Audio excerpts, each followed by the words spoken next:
Look closely. The world does not treat people equally. But not because of intelligence. Not because of effort. Not even because of morality.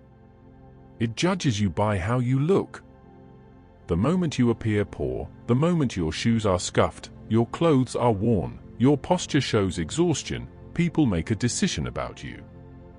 They assume you are weak, dishonest, incompetent, disposable. Doors close before you knock. Voices dismiss you before you finish speaking. Truth, when it comes from your mouth, sounds like noise. Your warnings are ignored. Your ideas are stolen. Your pain is dismissed as exaggeration. And today, we are going to expose a reality most people are too afraid to admit. Poverty is not just lack of money. It is lack of permission to be heard.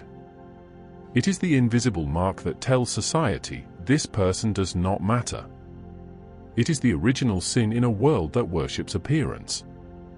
And once you see how this system works, you can never unsee it. Chapter 1: The Uncomfortable Truth. Niccolo Machiavelli understood human nature better than almost anyone in history.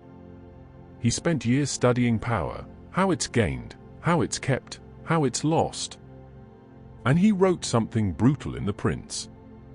Men judge more by the eye than by the hand. Translation? People do not investigate who you are. They assume who you are based on what they see. Your clothes decide your honesty. Your posture decides your credibility. Your grooming decides your competence. Your appearance decides whether you are guilty or innocent before you've done anything at all. A poor man must prove his innocence. A rich man is assumed innocent. This is not opinion. This is not exaggeration. This is documented, peer-reviewed, replicated human psychology. Studies from Princeton, Harvard, Yale, and Northwestern all confirm the same devastating truth. We categorize people in milliseconds based on appearance, and those judgments are almost impossible to reverse. When researchers show people images of individuals in worn clothing versus expensive clothing, brain scans reveal something truly horrifying. The medial prefrontal cortex, the part of the brain associated with empathy, social cognition, and recognizing humanity, shows significantly reduced activity when viewing poor-looking people. Our brains literally process them as less human. Not consciously, not deliberately, but automatically, unconsciously, before thought even occurs. This is the foundation everything else is built on. This is why everything works against you when you look poor. Chapter 2: The Historical Architecture. Throughout history, poverty has been treated as a moral crime. In ancient Rome, sumptuary laws dictated who could wear what based on social class.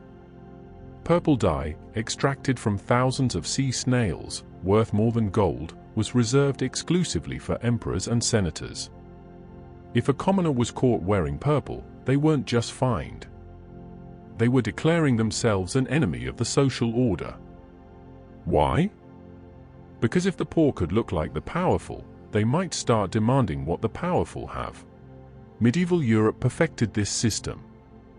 Peasants were legally forbidden from wearing certain fabrics, colors, or styles. In Victorian England, poorhouses were designed to be deliberately miserable because poverty was seen as a character flaw that needed to be punished out of people. Being poor meant you were lazy, morally corrupt, spiritually defective. In America during the Great Depression, homeless men were arrested for vagrancy, the crime of existing while poor. And today? Nothing has changed. We just use different language. Chapter 3: The Mechanism of Discrimination. Here is the dark mechanism most people never notice. Poor are judged before they act. The rich are judged after they fail. Watch how this plays out in real life. A poor man makes a mistake, that's who he is. That's his character. He'll never change, can't control himself. A poor man stays silent, he has nothing intelligent to contribute. Now watch the exact same behaviors from a wealthy person. A rich man makes a mistake, bad luck. Wrong place, wrong time. Everyone makes mistakes. And it's invisible to most people because it feels natural. We've been trained since childhood to associate poverty with failure and wealth with competence. Think about children's movies. The villain is often scarred, ugly, dressed in dark rags, living in shadows. The hero? Beautiful, clean, dressed in shining armor or elegant clothes, living in castles. Disney taught us before we could read, appearance reveals character. Good people look good. Bad people look bad. It's a comforting lie. But it's a lie that runs society. Chapter 5: The Poverty Perception Trap. So the poor learn a dangerous lesson early in life. Appear wealthy or be erased. They borrow clothes for interviews. They skip meals to afford a haircut. They hide hunger so co-workers don't see weakness. They fake confidence they don't feel. They smile through humiliation. They laugh at jokes made at their expense. Not because they're dishonest, but because survival requires performance. History is full of people who rose not by talent alone, but by mastering the art of appearing powerful before they actually were. Machiavelli himself wrote, "It is unnecessary for a prince to have all the good qualities, but it is very necessary to appear to have them." Translate that to modern life. You don't need to be successful to be treated well. You need to look successful. Because people respond to the image, not the reality. They judge the cover, not the book. They trust the costume, not the character. But here's the tragedy, the cruel irony at the heart of this entire system. When a poor man tries to look rich, he is accused of being fake, pretentious, deceptive, trying too hard, living beyond his means, forgetting where he came from. Yet when a rich man dresses casually, drives an old car, eats at cheap restaurants, pretends to be humble, he is praised as he down to earth, authentic, admirable. Not like other rich people. He hasn't let success change him. Same behavior. Opposite judgment. The poor cannot win this game because the rules were written specifically to keep them losing. The system is not broken. It is functioning exactly as designed. Chapter 6: The Silent Humiliation. The most painful part of looking poor is not hunger. It's not even lack of money. It is humiliation. The slow, grinding, soul-crushing humiliation of being invisible. Being ignored while you speak truth. Being laughed at while you warn of danger. Being blamed while others profit from your labor.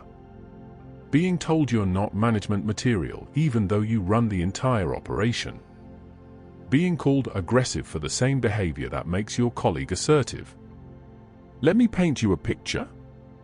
You walk into a meeting with a solution to a problem that's been plaguing your company for months. You spent weeks researching, analyzing, testing. You're wearing your best clothes, but they're clearly cheap. Your shoes are old but polished. Your shirt is pressed but faded. Your bag is worn. You present your idea. Clear. Thorough. Backed by data. Silence. Polite nods. We'll take that under consideration. Someone changes the subject. The meeting ends. 2 weeks later, a colleague in designer clothes presents the exact same idea. Word for word. Slide for slide. Applause. Immediate approval. Promotion. Recognition.